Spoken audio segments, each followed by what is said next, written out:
Today I'm going to tell you about how to be a successful entrepreneur. Now, I need to define what those words mean. An entrepreneur means somebody who takes a bit of risk and starts a business in order to make money. And successful is someone who actually makes money. I think a lot of people can be entrepreneurs, and a lot of people are entrepreneurs, but they're not making money, so they're just poor people. And it's actually quite easy to be a poor person. You just quit your job and sit at home. But it's a lot harder to quit your job and roll the dice and make money, and not just money that can buy you coffee every day, enough money that you can buy a yacht, or take your kids overseas on a holiday every year, or live in the house you want to live in. So this story is not a story for lifestyle entrepreneurs, really. This is really for people who want to get rich as an entrepreneur. And I think, the type of audience that I'm talking about are people that can't get jobs. And those people are like slightly ADD. They definitely have an issue with authority. They just generally were not really welcome wherever they went. And so they can't get jobs, like people like me. I couldn't get jobs. Once I qualified as a CA, nobody wanted to give me a job. And I think, there's a certain category of person that is unemployable, and that's the kind of person that needs to figure out a way to make money by himself or herself, otherwise they're going to starve. So, there's 4 broad things you need to understand if you're going to try and be a successful entrepreneur. The first thing is, you need to be comfortable with working hard. If you don't feel that you're the type of person that can work hard, you're not going to make it. The second thing is, you need to focus. It's probably the most important thing, and the majority of what I'm going to talk about today is the ability to focus and how do you focus. And the third thing is you have to keep moving. If you have got issues with change and uncertainty and you don't want to move, you're not going to make it. And lastly, there's a lot of luck. So for a guy like me, who is kind of slightly, as my wife reminds me all the time, slightly ADD and trying to do a lot of things at the same time, for me, focus has been the hardest challenge in trying to be an entrepreneur. And I've figured out in my own way, in my opinion, the secret to focus is not about willpower. So willpower leads to decision fatigue, and that leads to failure. So you can try and be focused. You can try every day and say to yourself, today I'm going to be focused. But it doesn't actually work. You get tired and you get unfocused and you get distracted. So what you need to do is you change your environment so that it takes all the distractions and allows you to be focused. You don't have to try. And there's 4 big things that are for me important in creating an environment that allows me to focus. The first thing is you need to get married young. Now why do I say that is because once you've taken the mating instinct out of your day, you can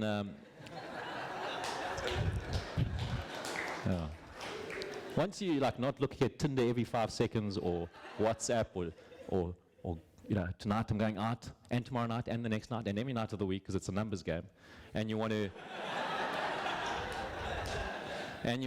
get really drunk, because girls really like comatose drunk guys, but you've got to do 7 days a week, which means you're really hungover the next day, and you're tired, and you're still WhatsApping and Tindering, and I just think that's distraction, right? It's like, so if you just take the mating instinct out of your equation, you'll find yourself with a whole lot of free time, and you won't be hungover as much as you used to be. You'll also go to bed earlier because there's no incentive to really stay up late. So, there's a lot of advantages for an entrepreneur to be married young. The first one is if you get married young, you can get divorced young. That was a funny laugh. So it's like with business, you want to fail fast. And I promise you, when you get married, you don't know what you're doing. You think you know what you're doing. And part of the reason people take so long to get married is because they're waiting to be sure. You don't know what you married until you got married. You don't know what business you've started until you've started your business. And sometimes you've just made a mistake, and you need to move on. And you need to move on quickly. And it's a lot harder to move on when you're 38. So you should try to do it when you're 25. And if you made a mistake, no problem. Just move on. Try not to have children before that moment, because that gets tricky.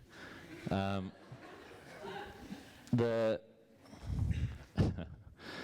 do you find this love? My brother's over there. He's certainly looking for love. Any of you girls over here looking for love, he's your man. You're probably chatting to him on Tinder whilst I speak, in fact. I know he's looking for love. So how do you find love? I don't know, Jonah, I don't know how you would find love. It's tricky for you. But the first thing is, you you kind of look for the magic, you know? You kind of look for that connection. And if you get the connection, just marry the person. It doesn't actually happen that often. And you think it didn't happen often for me. I met my wife, had the connection, and I made it part of my life strategy was I was going to corner her. So it took me a while and quite a lot of drugs. But we managed to get it across the line. So just find the goal, you have the connection, close the deal. Finish it, move on. If you're not sure, if you just don't trust your gut, and some people shouldn't trust their gut, then you should just ask your parents to find someone for you. Because like an arranged marriage worked for many people for thousands of years. I don't see why it can't work anymore. There just won't be that much romance in the beginning, but that dies anyway, so. I'm just joking about that. I have the most romantic marriage in the world. So marry young. And if you've made a mistake, move on quickly, get married again, and keep iterating. Second thing, which is very important for creating an environment in which you can focus, is you need to take financial stress out of the equation, which means you have to live a frugal life. People think that the way to take financial stress out is by making a lot of money. So you think if you can just buy any jet or any car or any girl or any guy or anything you want, you don't have stress. And speaking from experience, that's not necessarily, that doesn't happen. What happens is you end up becoming a moth. Sorry, you become a flame, and moths come to the flame. And the types of moths that come to the flame are not the type of moths you want in your life, right? The bigger that flame, the more moths come. So actually having a lot of money creates a lot of financial stress. The way to reduce financial stress so that when you're thinking about your business and trying to make money, the way to reduce that stress is to make sure you don't have big overheads. You mustn't be lying in bed at night thinking, how am I going to pay the school fees? How am I going to pay for the yacht fees? How am I going to take my kids overseas? Or, just basic things. You mustn't worry about the basics.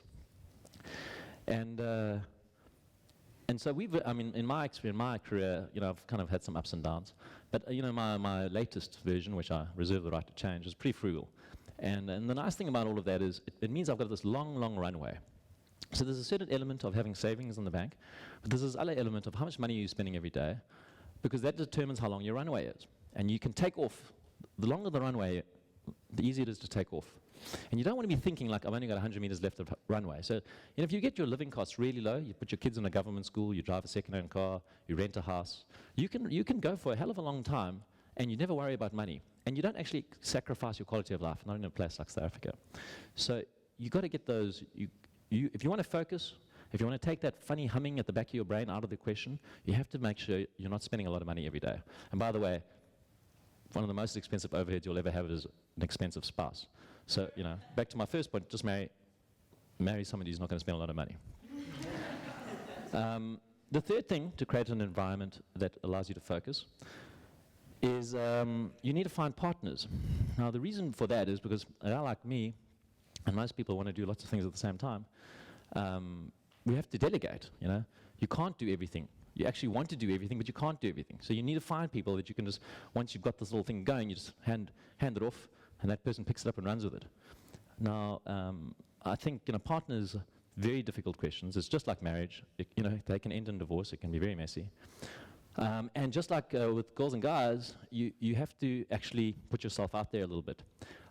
You should be careful with partners, because kind of a girl that comes up to me and after 5 minutes wants to have sex with me, probably going to give me an STD. Same thing with a partner, right? Sorry for those of you. But same thing with a partner or a shareholder. If they just want to throw money at you or want to be your business partner or something like that, there's a catch. There's a catch. There's something wrong here. And you've got to be careful about those stuff. Those are like filters. For me personally, I'm always looking for people who can sell. It's quite easy finding people who can do things. It's quite hard finding people who can convince people to do things. And so by definition, somebody who can convince people to do things can also convince me that they're a nice person. That's what you want. You want that guy to do that. But then how do you filter through the crook, and the parasite and the people that are going to mess you around? So a very simple filter for that is birds of a feather flock together. Simple as that. Just look around, look at who these people hang out with, and when you're looking for partners, look for these telltales and be careful before you get into bed with people that they're not going to be the type of people that you can remain married to. But on the other hand, you have to take risks. And it's a very big risk to trust somebody and have the trust broken, but you have to take these risks. Otherwise, you can't do everything. You have to try to do one thing at the time, or you try to do everything with yourself at the same time, and then it all fails. So finding partners is very important.